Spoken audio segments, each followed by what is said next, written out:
빌 게이츠 스콜 재단과 함께 세계적으로 알아주는 기업 네트워크 자선단체가 있습니다. 바로 아쇼카 재단이라는 것인데요. 전 세계적입니다.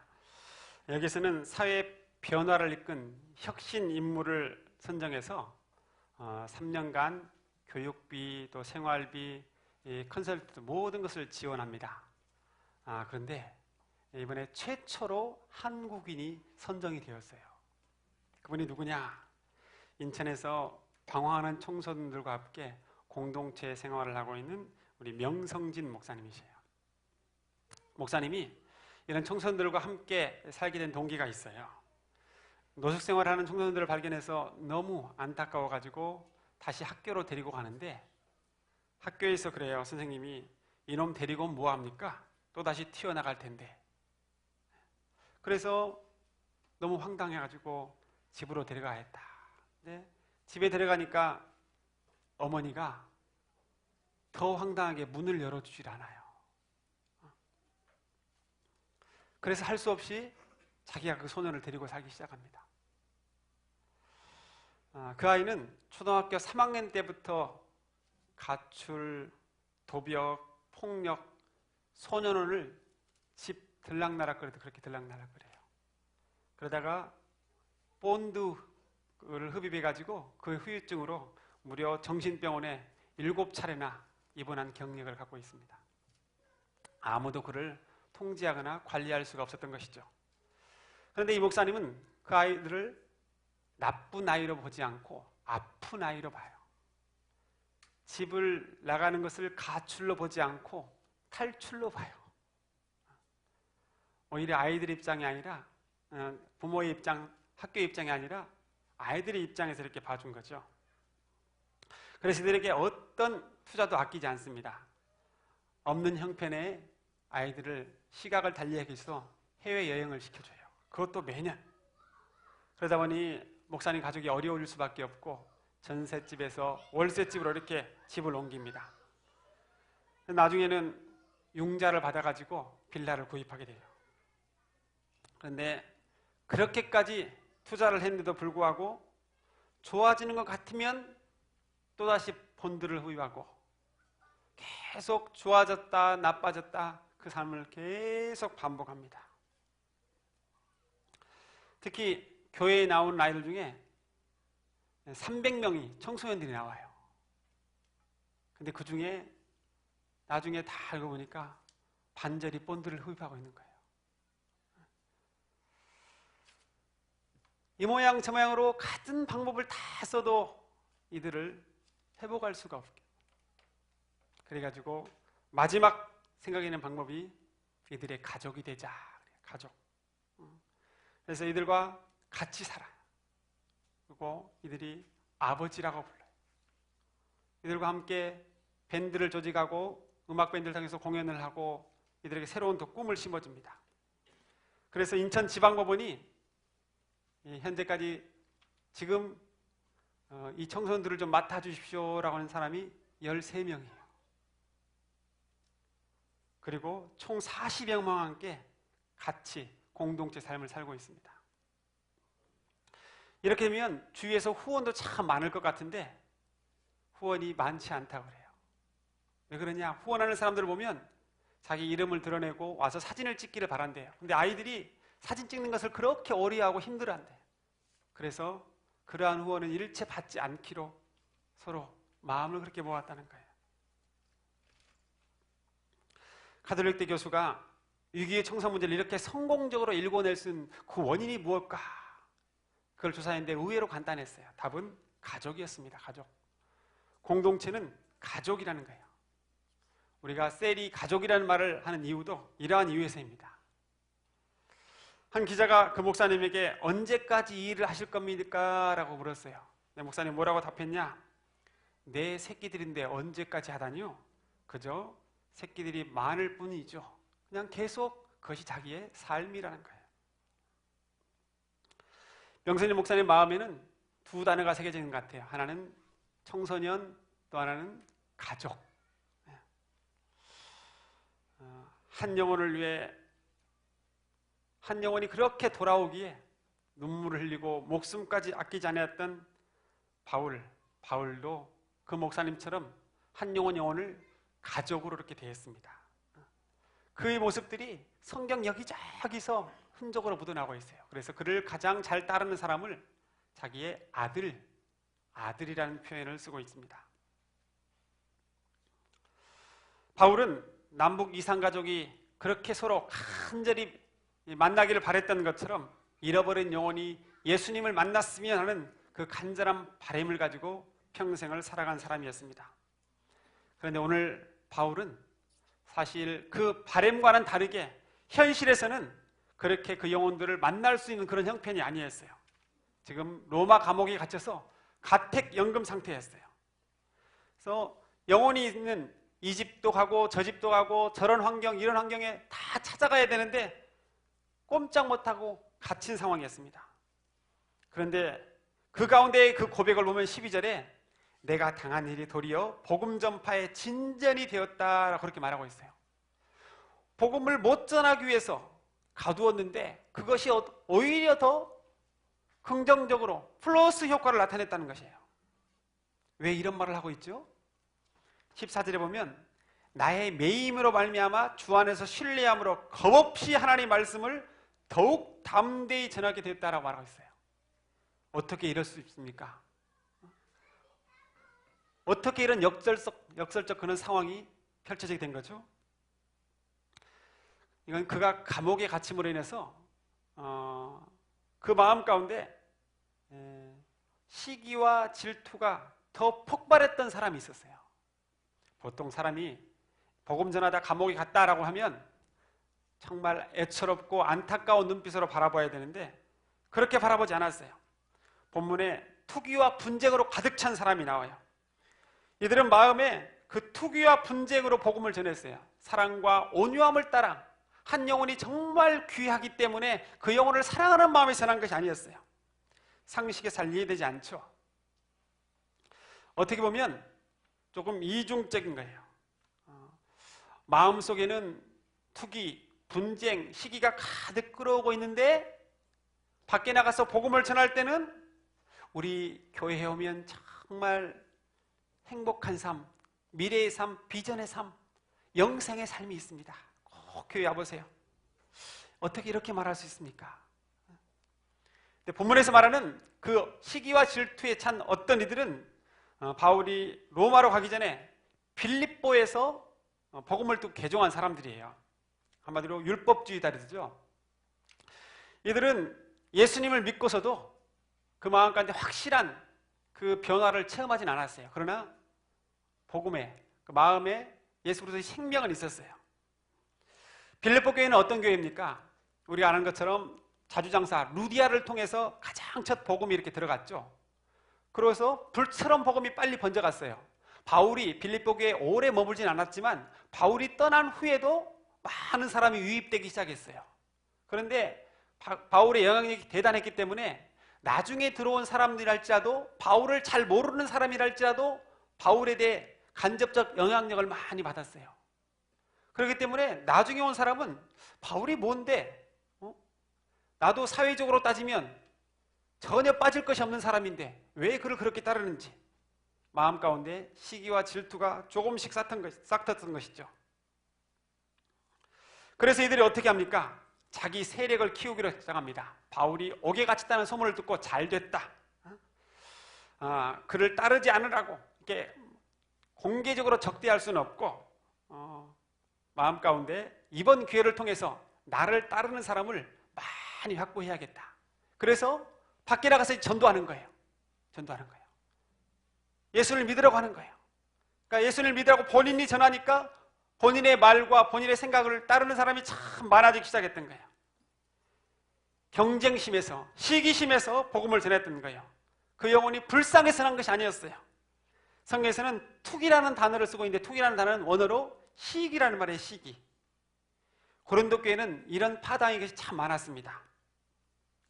모나리자를 그린 레오나르도 다빈치를 여러분 알고 계시죠?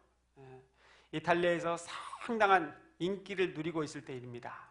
그래서 레오나르도 다빈치에게 플로렌스의 그 참사관들이 와가지고 플로렌스 홀에 그릴 그림을 하나 그려달라고 부탁을 합니다. 그와 동시에 그 당시에는 무명의 사람 미켈란젤로한테 또 이 그림을 그려달라고 그래요. 나중에 그림을 그려놔서 보니까 레오나르도 다빈치는 그 명성과 걸맞게 정말 화려하고 완벽한 작품을 그려왔어요. 근데 나중에 미켈란젤로가 그 그림을 그려왔는데 그 그림은 더 탄성을 자아낼 수밖에 없었어요. 그 그림이 말 그대로 살아있는 그림이었어요. 불가사한 매력과 영혼의 청렬과 흔적들이 묻어나는 그림이었어요.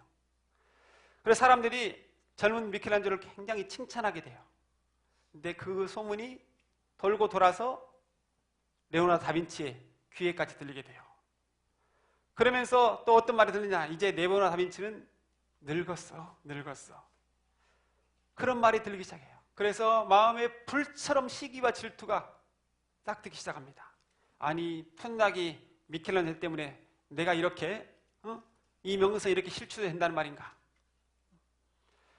정말 그래서 힘든 시간을 보냅니다. 그 이후로 다빈치와 미켈란젤로는 무려 23년이라는 그런 나이 차이가 있음에도 불구하고 계속 경쟁의 관계에 있게 됩니다. 시기하고 질투하면 상대의 모든 말과 행동이 못마땅하게 보이고 미흡게 보이죠.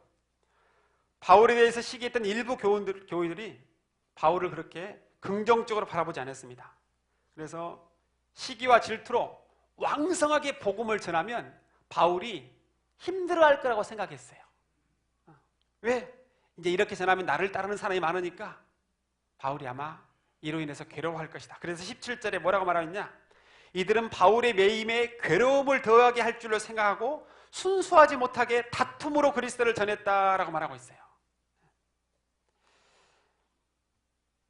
여러분, 선하게 경쟁하는 건 좋은 일입니다. 나쁠 것이 없죠. 그런 경쟁은 좋은 거예요. 경쟁이 없으면 발전의 대상이, 비교의 대상이 없기 때문에 발전하지 못하는 경우가 있습니다. 근데 경쟁은 반드시 선한 것이어야 돼요. 누구를 넘어뜨리고 무너뜨리기 위한, 그리고 내가 높아지기 위한 경쟁이 되면 안 됩니다. 제가 고등학교 다닐 때 지하에 아주 개척교회, 작은 교회를 섬겼어요.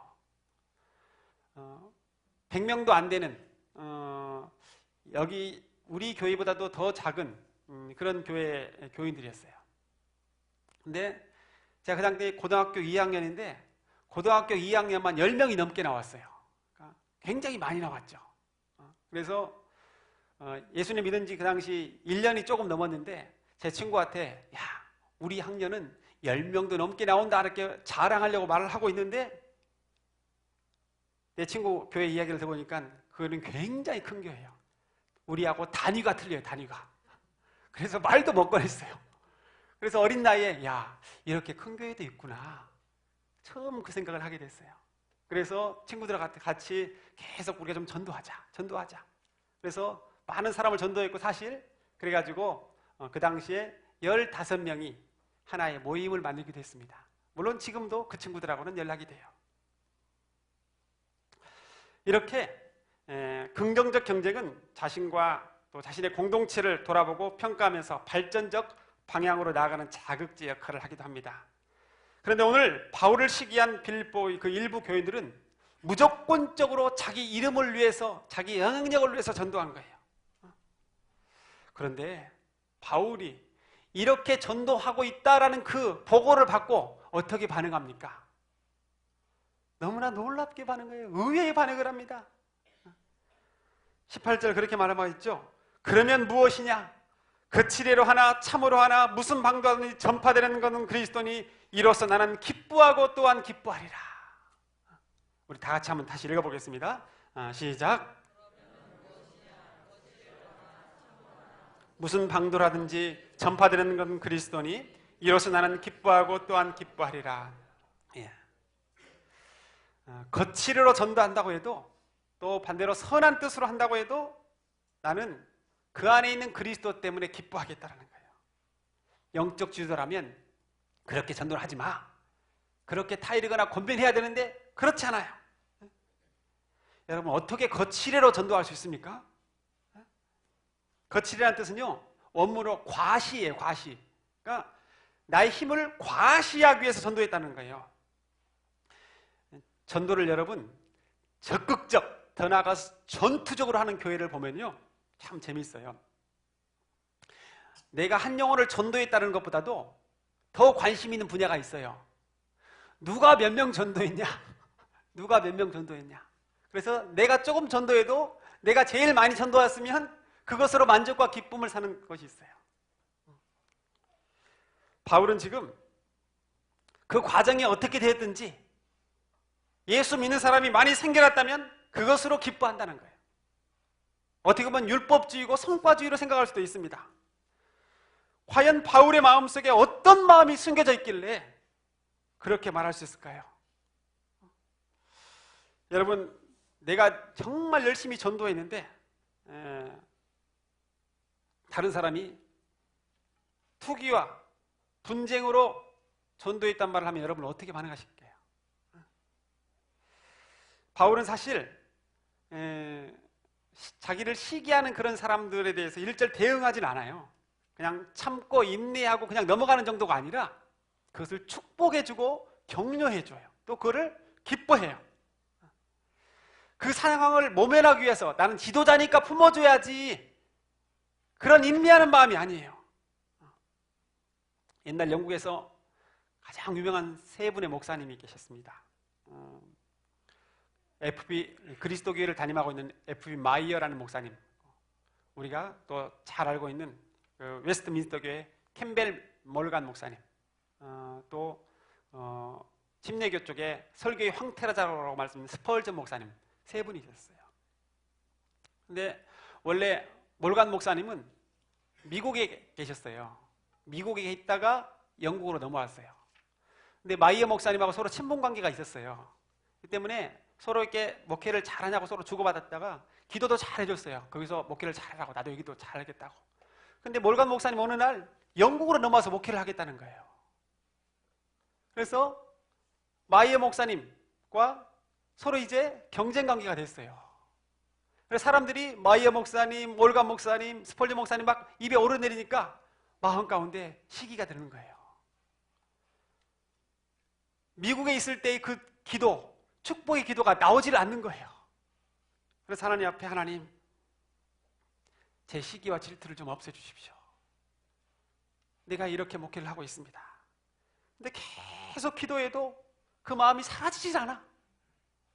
자기가 조용히 보니까 시기와 질투를 없애는 것이 아니라 그냥 그 마음은 가라앉고 그 마음만 사라지기를 바랬어요. 그 마음만. 그때 들리는 성령의 음성이 있었는데 뭐냐? 캠벨 목사님을 축복하라는 거예요. 축복해서 기도해라. 그래서 그 위에 그렇게 기도합니다. 하나님, 스펄전 목사님과 캠벨 목사님 그 교회를 축복하여 주시옵소서. 그렇게 기도해요. 그러니까 마음이 평안함이 찾아오기 시작합니다. 그래서 공개석상에서 어느 날 어떻게 기도를 했냐? 마이에 목사님이 그렇게 기도를 합니다. 하나님, 몰간 목사님의 교회를 축복해 주셔서 사람들이 메워지도록 해주시고 들어갈 자리가 없거든 우리 교회로 보내주십시오. 그렇게 기도를 해요.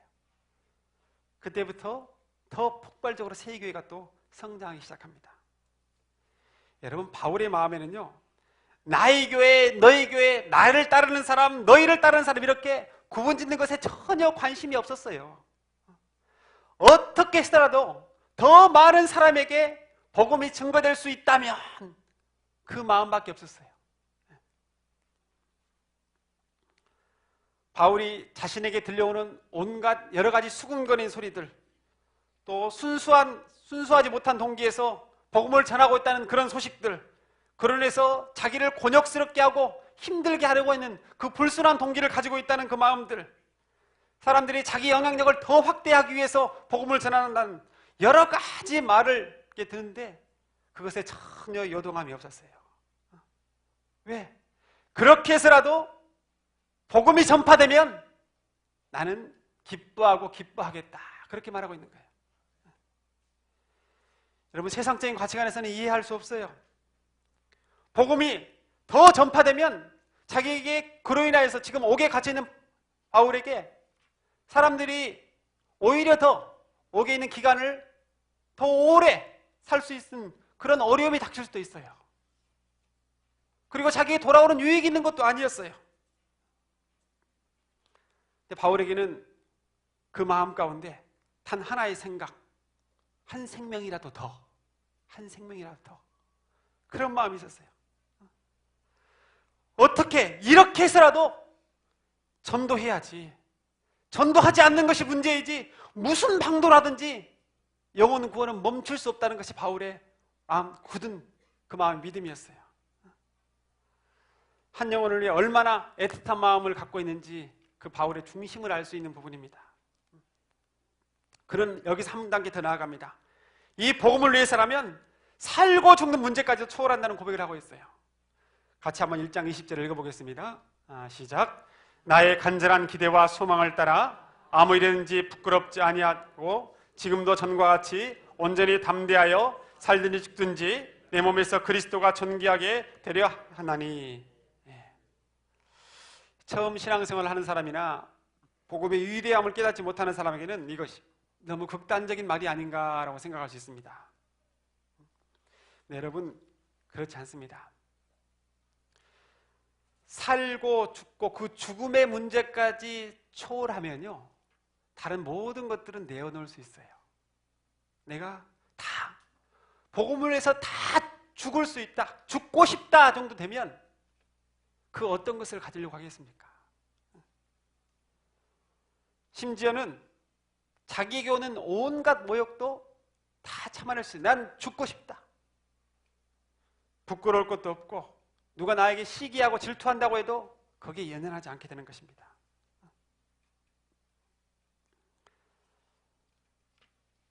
혹자는 이런 마음에 대해서 바울이 옥에 갇혔으니까 될 대로 되고 잘 되면 좋겠지, 그렇게 해서 표현하는 것이 아닌가, 그렇게 생각할 수도 있습니다. 전혀 그렇지 않습니다. 오늘 본문 12절에 보면 내가 당한 일이 복음 전파의 진전이 되었고 또 나의 매임이 그리스도 안에서 모든 시위대함과 그 밖의 모든 사람에게 나타났다, 그렇게 말하고 있어요. 이 시위대라는 말은 바울이 그 지방 관리들, 통치자들의 그곳에 이렇게 갇힌 상태였어요. 그러니까 그 죄수들을 지키는 사람들을 시위대라고 하는데, 지키고 관리 감독하는 사람들이에요. 근데 그 사람들에게 바울을 통해서 복음이 전달되어진 거예요. 그래서 오히려 더 복음 전파에 진전이 있게 되었다. 바울이 말한 것처럼 때를 얻든지 못 얻든지 복음을 전하는 것입니다. 나치 시대 때 암살령으로 옥에 갇힌 보네포 목사님이 있죠. 그 목사님이 자신을 돌아보면서 쓴 시의 일부가 있습니다. 그는 그렇게 말해요. 나는 누구인가라는 시에서 나는 좁은 감방에서 일어나 조용하고 즐겁고 확고하게 걷는다고, 마치 자기 성의 영주처럼 나는 누구인가. 사람들은 가끔 말한다. 나는 감시인에게 자유롭고 친절하고 분명하게 말을 건넨다고, 마치 내가 상관인 것처럼 나는 누구인가. 사람들은 또 말한다. 나는 불행의 날들을 평온하게 웃으면서 자랑스럽게 잘 견딘다고, 승리에 익숙한 사람처럼. 여러분, 바울도 감옥에 있으면서 전혀 구겨지거나 굽혀진 인생이 아니었어요. 초라한 인생이 아니었어요. 비록 몸은 갇혀있지만 그 정신만큼은 매여있지 않았고 그 영은 더 자유했습니다. 그리고 그 안에 있는 말씀은 더더욱 날개를 돋듯이 그렇게 활활 퍼져나갔습니다. 디모데에게 했던 고백처럼 복음으로 말미암아 내가 죄인과 같이 매이는 데까지 고난을 받았으나 하나님의 말씀은 매이지 아니하리라는 그 말씀을 현실로 직접적으로 누리고 살았어요. 너 잘못 걸렸어라는 재미있는 책을 쓴 분이 계세요. 서울 사랑하는 교회 이재명 집사님이 쓴 책인데, 30년 동안 신앙생활을 했는데 제대로 된 신앙적 훈련 하나 받아보지 않은 분이었어요. 그러다가 폐암 3기를 진단받고 제2의 인생을 살게 됩니다. 무려 50번의 항암 주사를 맞아요. 그리고 나서 항암 주사를 맞는 기간 동안 매일 어떤 일에서도 하루에 2번씩 하나님께 감사의 예배를 드렸다고 합니다. 하나님께서 자기에게 새로운 사명을 깨닫게 하신 거예요. 그 사명은 뭐냐? 복음을 전해야겠다라는 그 사명이에요. 그래서 자기와 똑같은 환우들에게 무려 60여 명에게 복음을 전합니다.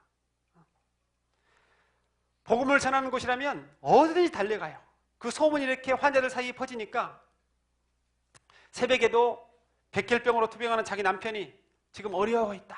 그러면 새벽에도 달려가요. 자기 몸 상태를 돌보지 않아. 어디든 달려갑니다. 그런데 놀라운 일이 보여서요. 달려갈 때마다 가서 복음을 전하면 보통 1분에 수없이 기침을 하고 숨을 헐떡거리는데 1시간 넘게도 기침이 한 번 안 나오는 그런 기적적인 일들을 너무 자주 체험을 하는 거예요.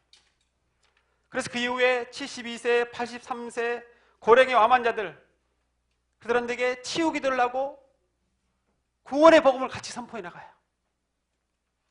그러다가 실제적으로 치유가 계속적으로 임해요. 12살의 소경이 눈을 뜨고 안진병이 반심을 써 할머니가 일어나고 무당이 복음을 듣고 돌아오는 역사까지 있어요.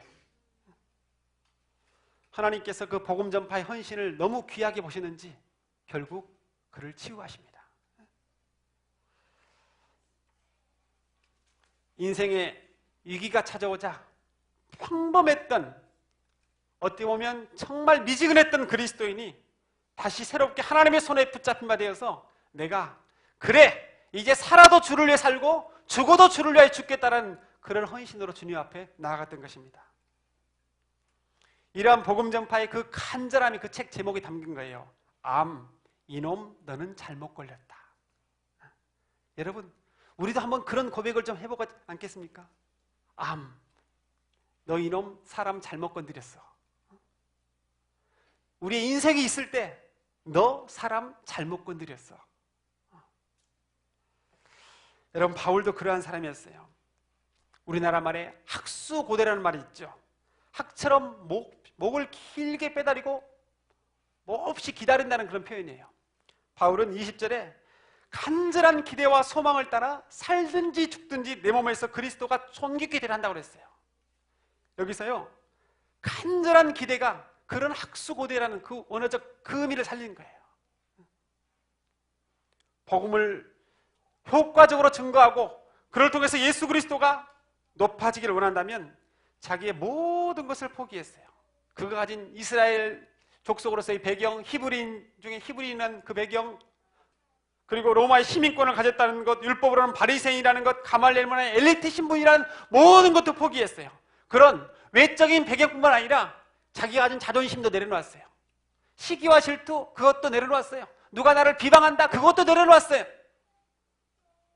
복음을 위해서 철저하게 자기 포기이자 몸부림을 했던 것입니다. 그래서 그는 고린도전서 9장 19절에 그렇게 말하고 있어요. 내가 모든 사람에게 자유로우나 스스로 모든 사람에게 종이 된 것은 더 많은 사람을 얻고자 함이라 고백하고 있습니다. 그래서 땅에서 누가 나를 어떻게 대하든 비방하든 시기하든 질투하든 모함하든 그런 거에 상관하지 않았어요. 사랑하는 여러분, 나는 과연 한 영혼을 얻기 위해서 어떠한 몸부림, 또 어떠한 창피당함, 또 어떠한 자존심 상함, 또 어떠한 포기와 희생을 한번 해보셨습니까?